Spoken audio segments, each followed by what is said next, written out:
ইদানিং আমাদের গেমের মধ্যে এই ধরনের একটা সমস্যা দেখা যাচ্ছে। আর এই ধরনের প্রবলেম কিভাবে তোমরা সলভ করবে আজকের এই ভিডিওতে সম্পূর্ণ জানতে পারবে। আসলে এই ধরনের সমস্যাটা আমাদের গেমের ভিতরে আসে, সাধারণত এই সমস্যাটা আসে গেমের যে সার্ভার আছে সে সার্ভারের সমস্যা থাকলে এই ধরনের প্রবলেম হয়ে থাকে।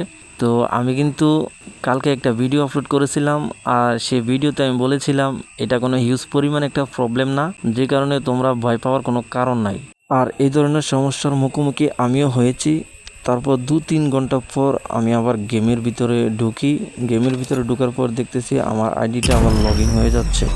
আর এই ধরনের সমস্যার জন্য কোনো ভয় পাওয়ার কারণ নাই, কারণ এই ধরনের সমস্যা 2-3 ঘন্টা পর অটোমেটিক্যালি ঠিক হয়ে যায়। তো গাইস, আজকের এই ভিডিওটা এ পর্যন্তই। যদি ভিডিওটা ভালো লাগে তাহলে আমার চ্যানেলটাকে সাবস্ক্রাইব করে দিও। আমার চ্যানেলটা একেবারেই নতুন, আর সাবস্ক্রাইবারের অবস্থা তো তোমরা চ্যানেলের ভিতরে দেখতেই পাচ্ছ। আর আমি আশা করি তোমরা আমাকে 100% সাপোর্ট দিবা।